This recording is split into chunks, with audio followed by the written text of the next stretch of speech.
জালেমরা অচিরেই জানতে পারবে তাদের শেষ গন্তব্য কোথায়। ঠিক কিনা বলে? এখন আপনারা বলেন, তারা চেয়েছিল আলেমদেরকে অপমান করতে, লাঞ্ছিত করতে, বেইজ্জত করতে। কি অপরাধ ছিল আলেমদের? আলেমরা কি এই দেশের টাকা বিদেশে পাচার করেছে? হত্যা করেছে? খুন করেছে? ধর্ষণ করেছে? বিগত 16 বছরে সরকারি হিসাব অনুযায়ী বর্তমানের সরকার জাতির সামনে বলেছে 16 বছরে তারা 93 বিলিয়ন মার্কিন ডলার দেশ থেকে বিদেশ পাচার করেছে। ওরা বিদেশে বেগম পাড়া বানিয়েছে। ওদের অ্যাকাউন্টে হাজার হাজার লক্ষ লক্ষ কোটি টাকা পাওয়া যায়। আমার প্রশ্ন হলো, যে আলেমরা রাষ্ট্রদ্রোহিতা করলো না, খুন করলো না, ধর্ষণ করলো না, এদেশের ক্ষয়ক্ষতি হয়, রাষ্ট্রের ইজ্জত নষ্ট হয়, এমন কোন কাজ তো আলেমরা করেনি। বরং আলেমরা চেষ্টা করেছে জীবনের ঝুঁকি নিয়ে এদেশের মানুষের পাশে দাঁড়াতে। কথা বলেন ঠিক কিনা? এদেশের মানুষের ঈমান সংরক্ষণের জন্য আলেমরা জীবন দিয়েছে। এদেশের মানুষের যখন চরম সংকটাপূর্ণ মুহূর্তে পড়েছে, জীবনের ঝুঁকি নিয়ে সবার আগে আলেমরাই দৌড়ে গেছে। একটা প্রমাণ আপনাদেরকে দেই। করোনাকালীন সময়ে লাশগুলা যখন কেউ ধরছিল না, কেউ স্পর্শ করছিল না, 71 টেলিভিশন থেকে বলা হলো, যেহেতু করোনা রোগে আক্রান্ত হয়ে মানুষ মারা গেলে ধরা যায় না, লাশগুলাকে আগুন দিয়ে পুড়াই দেওয়া হোক। তখন তিনি একটা কৌশল অবলম্বন করলেন। এলাকার মানুষ গেল মেলায়, তিনি গেলেন মন্দিরে। মন্দিরের মূর্তিকে ডেকে বললেন, খাবার খাও না কেন? জবাব দাও। কোনো আওয়াজ নাই, কোনো কথা যখন বলল না, হাতের মধ্যে ছিল কোরআন। কোরআনের ভাষায় শোনায়। সূরা আম্বিয়ার মধ্যে 17 নম্বর পারা হিফজুল কোরআন মাজিদের 6 নম্বর পৃষ্ঠার শুরুতে আল্লাহ পাক বলে দিয়েছেন, ফাজআলাহুম জুদাদান ইল্লা কাবীরান লাহুম লাআল্লাহুম ইলাইহি ইয়ারজিউন।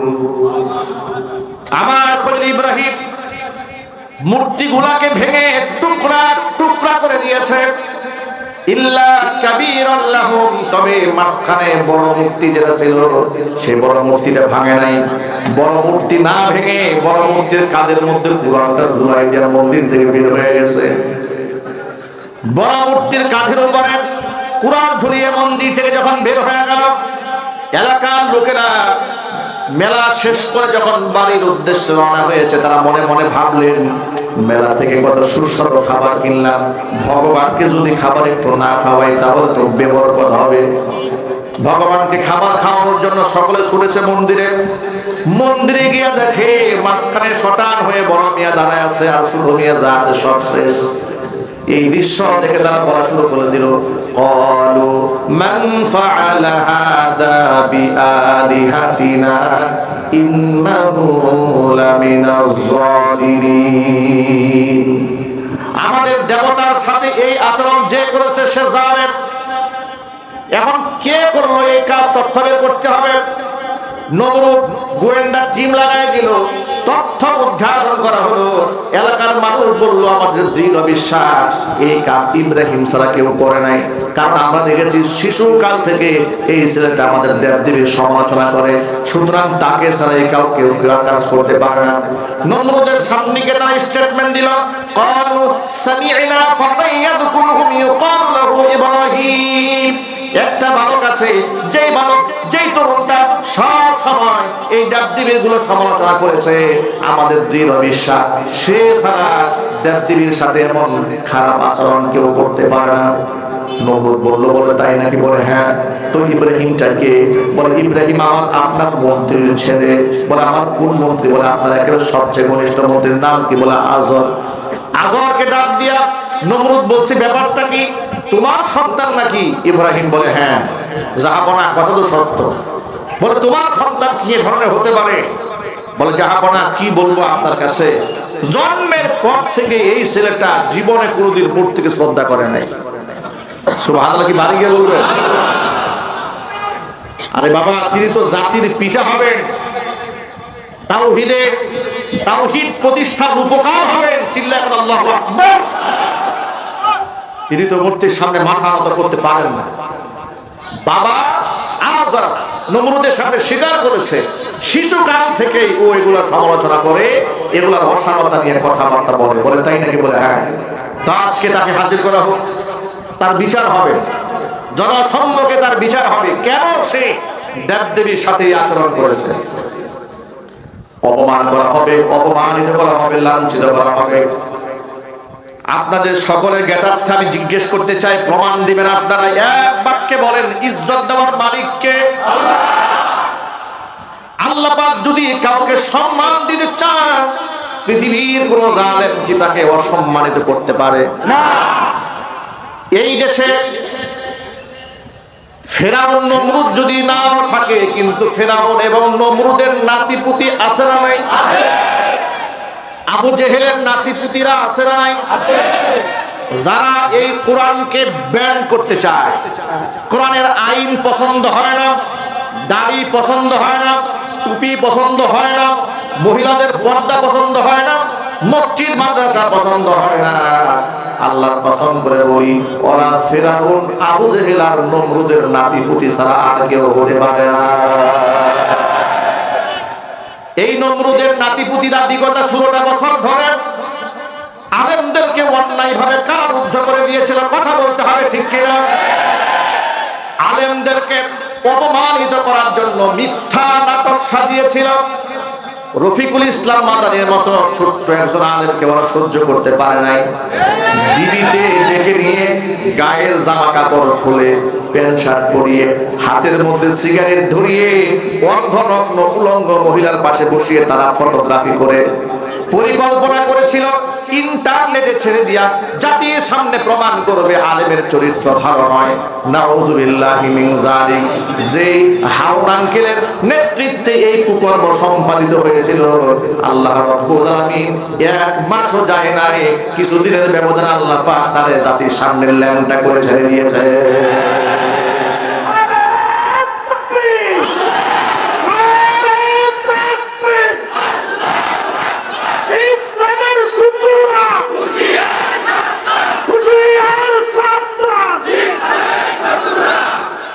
মামুনুল হকের মতো একজন সিংহ পুরুষ, বাতিলের সাথে যিনি কখনো আপোষ করেন নাই, সস্ত্রীক ধর্ষণের মামলা করে দিয়েছিল। স্ত্রী আমার স্বামীর বিরুদ্ধে কেমনে ধর্ষণের মামলা করে, এটা গাঁজাখোর আর মদখোর ছাড়া কেউ বিশ্বাস করতে পারে না। কথা বলতে হবে, ঠিক কিনা? সস্ত্রীক ধর্ষণের মামলা করে বিনা অপরাধী একজন আলেমের সাথে এত বড় লাঞ্ছনা গঞ্জের আলেমকে দিয়েছে। বছরের পর বছর তাকে কারারুদ্ধ রেখে মানুষের কাছে জঙ্গি, টেরোরিস্ট বানাবার জন্য চেষ্টা করেছে। বুলেট প্রুফ জ্যাকেট পরিয়ে, দু হাতের মধ্যে হ্যান্ডকাপ পরিয়ে, পায়ের মধ্যে ডান্ডা বেরি পরিয়ে আদালতে যখন তোলা হতো, দৃশ্য দেখে চোখ থেকে দরদর করে আমাদের পানি পড়তো। আলেমদের সাথে কেমন আচরণ! আমার মতো আদনা একজন গুনাহগার মানুষ 2018 সালের ফেব্রুয়ারি মাসের 8 তারিখে গাজীপুরের লক্ষ্মীপুরা মাহফিল থেকে স্টেজ থেকে স্লিপ দিয়ে নামিয়ে প্রশাসনের লোকেরা আমাদের গ্রেফতার করে থানায় নিয়ে গেল। থানার গারদে রাখার পরে জিজ্ঞেস করলাম ওসি সাহেবকে, কি অপরাধ আমাকে মাহফিল থেকে ধরে এনে থানায় নিয়ে আটকায় দিলেন? ওসি সাহেব বলে, হুজুর অপরাধ কিছুই বলতে পারবো না, সব উপরের নির্দেশ। উপরের নির্দেশ বলে পাশ কাটায় গেল। পরের দিন আদালতে যখন তোলা হলো, মামলার এজাহারের পরে দিকে তাকায় দেখি লিখেছে আব্দুর রহিম আল মাদানী, বিএনপি উপদেষ্টা। আমার নামে শেষে লিখেছে 165 জন আসামি, আমার নাম হচ্ছে 1 নাম্বার। বিএনপির জাতীয় এমপি, মন্ত্রী, সাবেক মিনিস্টার যারা ছিল গাজীপুর অঞ্চলের, সবগুলো নাম পেছনে, আমার নামে 1 নাম্বার দিয়েছে। 1 নাম্বার দিয়ে লিখেছে আব্দুর রহিম আল মাদানী গোপন বৈঠকে ছিলেন, দেশের মধ্যে একটা নাশকতা করার জন্য তারা প্ল্যান করছিলেন। তাদেরকে আমরা হাতে নাতে ধরেছি। মাদানী হুজুরের পকেটে 16টা ককটেল বোমা পাওয়া গেছে। নিয়ে গেল কোরআনের মঞ্চ থেকে, মামলা দিল আমার পকেটে নাকি 16টা ককটেল পাওয়া গেছে। মামলা লেখার সময় যে কয় বোতল খায় লিখছিল তা ঠিক নাই। যদি বলতে হবে ঠিক কিনা, যদি বলে এইভাবে একাধিক মামলা দিয়ে আমাদের উপর চর্চা করেছে, বাসায় থাকতে দেয় নাই, মসজিদে নামাজ পড়তে দেয় নাই, মাহফিলে পোস্টার হয়েছে, হ্যান্ডবিল হয়েছে, একদিন আগে প্রশাসনের লোকেরা গিয়ে মাহফিল প্যান্ডেল ভেঙে দিয়েছে। আবার কমিটিকে বলেছে মাদানী হুজুর যেন আসতে না পারে, তাহলে তোমাদের সব মামলা দিয়ে দেব। এইভাবে তারা ফিরাউনের স্টাইলে, ফিরাউনের চাইতে জঘন্যভাবে রাষ্ট্র পরিচালনা করে আলেমদেরকে তারা লাঞ্ছিত অপমানিত করতে চেয়েছিল।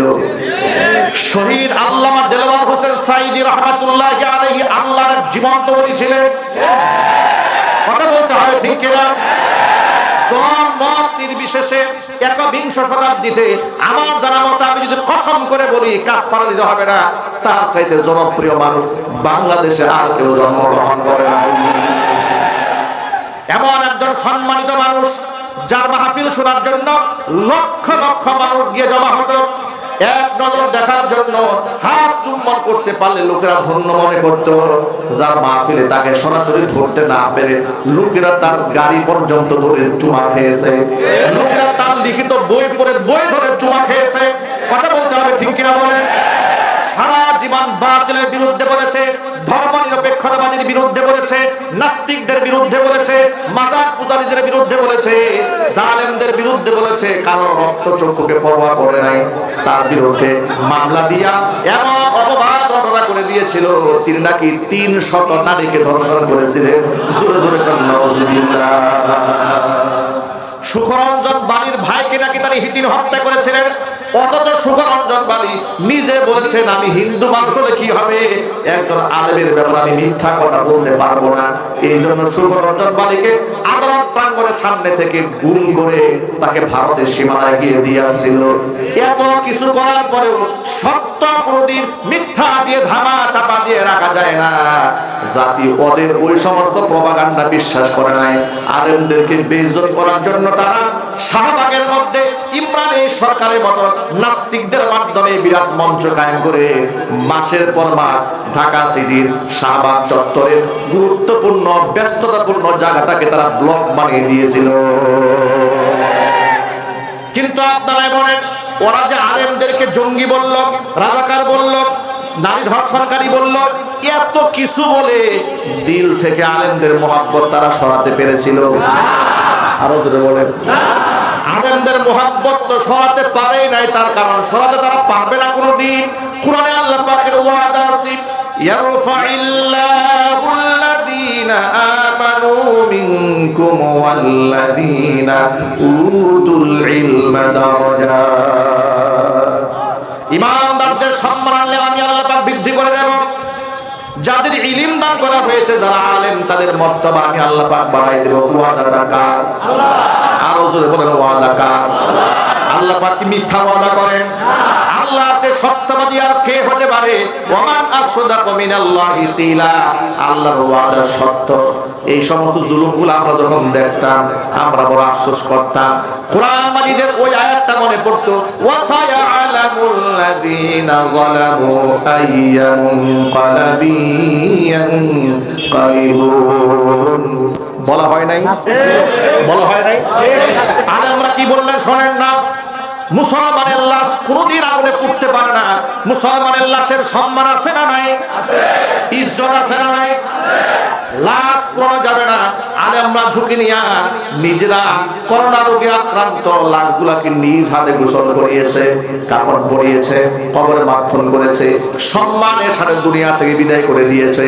এই জাতির ক্লান্তি লগ্নে শাহরিয়ার কবিরা এগিয়ে আসে নাই, মুনতাসির মামুনরা এগিয়ে আসে নাই, তুরিনা ফিরোজরা এগিয়ে আসে নাই, সাবেক বিচারপতি কালা মানিকরা এগিয়ে আসে নাই। কথা বলতে হবে ঠিক কিনা?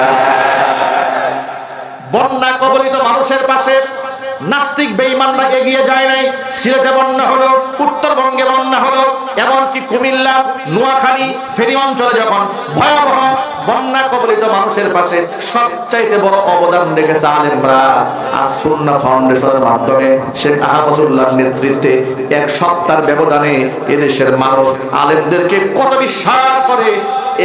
100 কোটি টাকার উপরে আলেমের হাতে লোকেরা টাকা দিয়েছে। সুবহানাল্লাহ। বাম এবং রামেরা কোনদিন আলেমদের অবদান স্বীকার করে না। যাদের পত্র পত্রিকা মিডিয়াতে আলেম দেখলেই রাজাকার, আলেম দেখলে আলবদর, জঙ্গি, তালেবান, এগুলা রাষ্ট্রের বোঝা। এই ধরনের প্রোপাগান্ডা ছড়ানো ছাড়া আর কিছুই করা হয় নাই। আপনারা দেখেছেন একটা ফুটবল টিম মহিলারা খেলে আসছে নেপাল থেকে, 2-3টা দেশের সাথে খেলছে, ট্রফি একটা নিয়ে এসছে মহিলারা। ওরে বাপ রে বাপ, পত্র পত্রিকা গরম হয়ে গেছে। সাত খোলা বাসে রাষ্ট্রীয় সংবর্ধনা, 20 লক্ষ টাকা অনুদান ঘোষণা। কথা বলেন, জোরে বলেন। দেশ মাত্র কয়টা? 3-4টা দেশের সাথে খেলে তার অবস্থা এই হয়েছে। অথচ এই কোরআন প্রতিযোগিতায় এই দেশের সোনার ছেলেরা হাফেজ কোরআনরা 1 থেকে 1.5 কান্ট্রির হাফেজ সাহেবদের সাথে কম্পিটিশন করে বাংলাদেশের পতাকাকে গোটা পৃথিবীর মধ্যে 1 নম্বরে পৌঁছে দিয়েছে। আর 1 নম্বর পৌঁছে দিয়েছে শুধু একবার দুবার নয়, একাধিকবার, 10 বার, 20 বার, 50 বার, 100 বার দিয়েছে। আলেমদেরকে এই সম্মান রাষ্ট্রের পক্ষ থেকে দেওয়া হয় নাই কেন? প্রশ্ন হচ্ছে 90 থেকে 95 ভাগ মুসলিম অধ্যুষিত এই দেশে